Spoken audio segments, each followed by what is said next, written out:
Hello students, this is your English teacher Riyanka ma'am. 3 question written by Leo Tolstoy.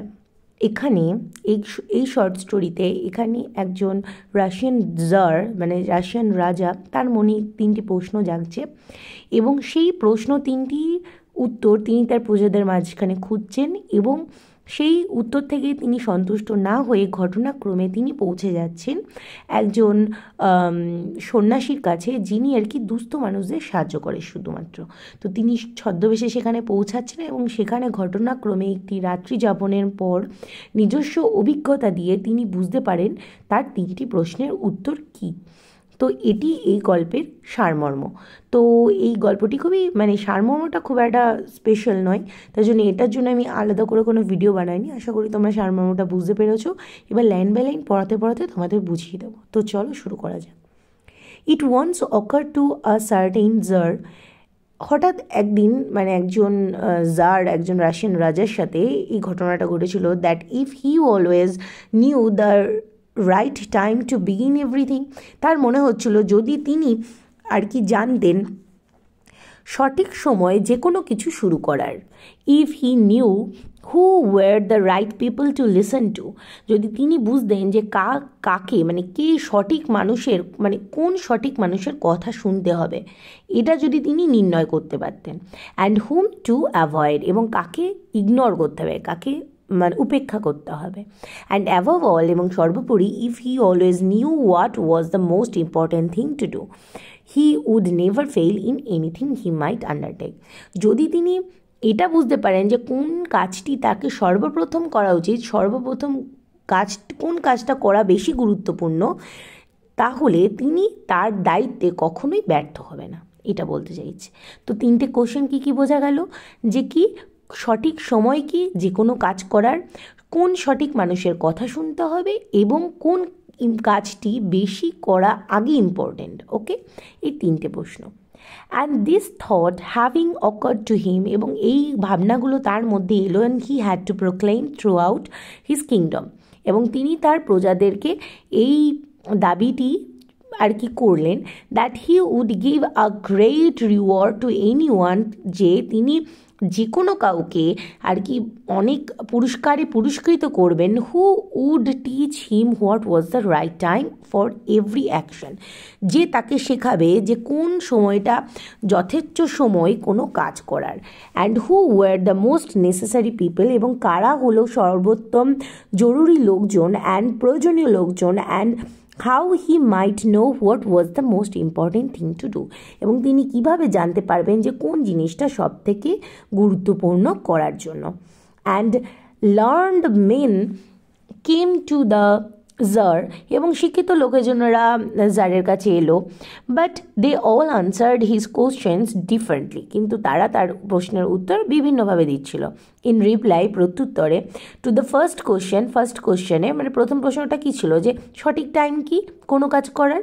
সাম সেই that two know the right time for every action one must draw up in advance and a table of days, months and years. তো বলছে তারা বলছে যে প্রথমে একজনকে জানতে হবে যে কোনো কাজ করার আগে যে কোনো কাজ করার আগে একটা টেবিল করে নিতে হবে। সেই টেবিল একটা দিনলিপির মতো, সেটাতে দিনের, মাসের এবং বছরের একটা লিপিবদ্ধ একটা ছক থাকবে। And must live strictly according to it, এবং সেই অনুযায়ী সেই ছক অনুযায়ী খুবই কঠোরভাবে নিয়ম পালন করে চলতে হবে। Only thus said they could everything be done at its proper time, তবেই যে এইভাবেই শুধুমাত্র যে কোনো কাজ সঠিক সময় অনুযায়ী চলতে পারে। Other declared that it was impossible to decide beforehand the right time for every action. অন্যদিকে অন্য একজন ঘোষণা করলো যে এটা খুবই অসম্পূর্ণ যে কোনো কাজ করার আগে আর কি সঠিক সময় নির্ণয় করা। But that not letting oneself be absorbed in idle pastimes, কাউকে কোনো একটা আর কি কাজে আর কি বা কোনো একটা কোনো কিছুতে আর কি নিজেকে একদম আর কি মোহিত হয়ে গেলে হবে না কোনো কিছুর দ্বারা আর কি এখানে দেখো কি বলছে, letting oneself be absorbed in idle pastime, অলস সময় কাটিয়েই দিলে এরকমভাবে চললে হবে না। আইডল পাস টাইম মানে অলস সময় কাটানো। তো বলছে অলসতার সময় কাটালে চলবে না কাউকে অনেকক্ষণ ধরে। One should always attend to all that was going on, এবং one should always attend to মানে তাকে সবসময় এইদিকে মনোনিবেশ করতেই হবে হোয়াট ওয়াজ গোয়িং অন, যেটা চলছে এখন, মানে কারেন্ট টপিক সম্পর্কে তাকে জানতে হবে, এটা বলতে চাইছে। And then do what was most needful, এবং তারপরে তাকে যেটা করতে হবে, যেটা হলো ওই সময় সব থেকে জরুরি যেটা, সেটা করতে হবে। তার মানে কি বলতে চাইছে, অলসতার সময় বেশি কাটানো যাবে না, এবং আশেপাশের চারিপাশে যা ঘটছে সেটা সম্পর্কে তোমাকে জানতে হবে, তারপরে যেটা সব থেকে জরুরি সে কাজটা করতে হবে, এটা বললো। Others again said that however attentive the Tsar might be to what was going on, এবং অন্য বললো যে যদি জার আশেপাশে কি ঘটছে সেটা সম্পর্কে সচেতন থাকেন, it was impossible for one man to decide correctly the right time for every action, কিন্তু একজন মানুষের পক্ষে যে কোনো কাজ, সব ক্ষেত্রে আর কি, সব কাজের সঠিক সময় নির্ণয় করা একজনের পক্ষে অসম্ভব। But that he should have a council to wise men, কিন্তু এটা হতে পারে যদি তিনি আর কি মানে যোগ্য মন্ত্রী বা যোগ্য জ্ঞানী ব্যক্তিদের পরামর্শ নেন। Who would help him to fix the proper time for everything, যারা আর কি তাকে সাহায্য করবে যে কোনো জিনিস কাজ করার সঠিক সময় নির্ণয় করতে। But then again other said, কিন্তু তারপরে আবারও অন্য একজন বলল, there were some things which could not wait to be laid before a council, কিন্তু এমনও কিছু কিছু জিনিস রয়েছে যেগুলো আর কি ওই যোগ্য মানে জ্ঞানী ব্যক্তিদের কাছে পৌঁছানোর মতো সময় থাকবে না, সময় পাওয়া যাবে না। But about which one had at once to decide whether to undertaken them or not, একজন ব্যক্তিকেই ওই সময়ই ঠিক করতে হবে যে সেই জিনিসটা আর কি দায়িত্বে নেবেন কি নেবেন না, করার মানে সেই জিনিসটা করার জন্য নিজের দায়িত্বে সেটাকে নেবেন কি নেবেন না। But in order to decide that one must know before hand what was going to happen, তো বলছি কি but in order to decide, কিন্তু ঘটনাক্রমে এটা মানে এটা ঠিক করা যাবে, one must know before hand what was going to happen, মানে তাকে জানতে হবে যে এরপরে কি ঘটনা ঘটতে চলেছে, এইটা সম্পর্কে তাকে জানতে হবে। ইট ইজ অনলি ম্যাজিশিয়ানস, মানে আগামী দিনে কি ঘটতে চলেছে এটা সম্পর্কে তাকে জানতে হবে। আর এটা কে করতে পারবে, শুধুমাত্র একজন জাদুকর। এখানে আই থিঙ্ক ম্যাজিশিয়ানস বলতে এখানে কিন্তু মানে জ্যোতিষীকে বোঝানো হচ্ছে, তারা আর কি প্রেডিকশন দেয়, তো এটার কথা বলছে। হু নো দ্যাট, যারা জানবে যে therefore in order to know the right time for every action, এবং এইভাবেই জানা যাবে যে কোনো কাজের সঠিক সময়। ওয়ান মাস্ট কনসাল্ট ম্যাজিশিয়ান, তাই তাকে অবশ্যই ওই জাদুকর বা জ্যোতিষীর সাথে পরামর্শ করতে হবেই। দেন দেখো কি বলছে, equally various were the answers to the second question, এবং ঠিক একইভাবে দ্বিতীয় প্রশ্নটারও ঠিক একইভাবে লোকে উত্তর দিচ্ছিল যে সঠিক ব্যক্তিটি কে, যার কাছে যে কোনো কাজের সময় যাওয়া যাবে। তো এবার বিভিন্ন উত্তর কি, some said the people the tsar most needed were his councillors, কেউ বলছে তার মন্ত্রীগণ বা জ্ঞানী লোকজনদের দরকার তাকে, অথবা আদার্স দ্য প্রিস্ট, অন্য কেউ বলছে যে ধর্মগুরুকে দরকার, আদার্স দ্য ডক্টরস, কেউ বলছে ডাক্তারদের দরকার, while some said the warriors were the most necessary, কেউ কেউ বলছে যে মানে সৈনিকদের, যারা আর কি যুদ্ধবিদ, ঠিক আছে, তাদেরকে আর কি মানে যোদ্ধাদের দরকার এই ক্ষেত্রে। টু দ্য থার্ড কোশ্চেন, তৃতীয় কোশ্চেন যেটা হলো সব থেকে ইম্পর্টেন্ট কাজ কি, যেটা আর কি করতে হবে সবার আগে, তো as to what was the most important occupation, মানে যেটা বললাম যে কোন কাজটা সব থেকে গুরুতর করার জন্য। সাম রিপ্লাইড দ্যাট, কেউ উত্তর দেয় the most important thing in the world was science, তো বলছে কেউ এটার উত্তরে বললো যে সব থেকে গুরুত্বপূর্ণ বিষয় হলো বিজ্ঞান। Other said it was skill in warfare, কেউ কেউ বলছে যে এটা হলো যুদ্ধ কলা কৌশলী, এটা হলো সব থেকে গুরুত্বপূর্ণ জিনিস।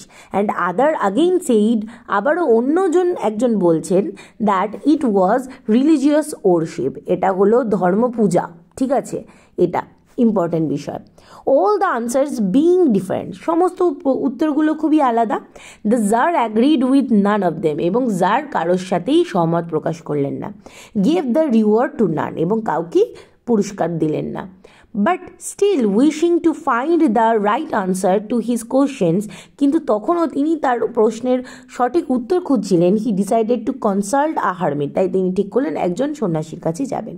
Widely renowned for his wisdom, যে আর কি তার বুদ্ধিমত্তা, তার জ্ঞানের জন্য খুবই পরিচিত ছিলেন।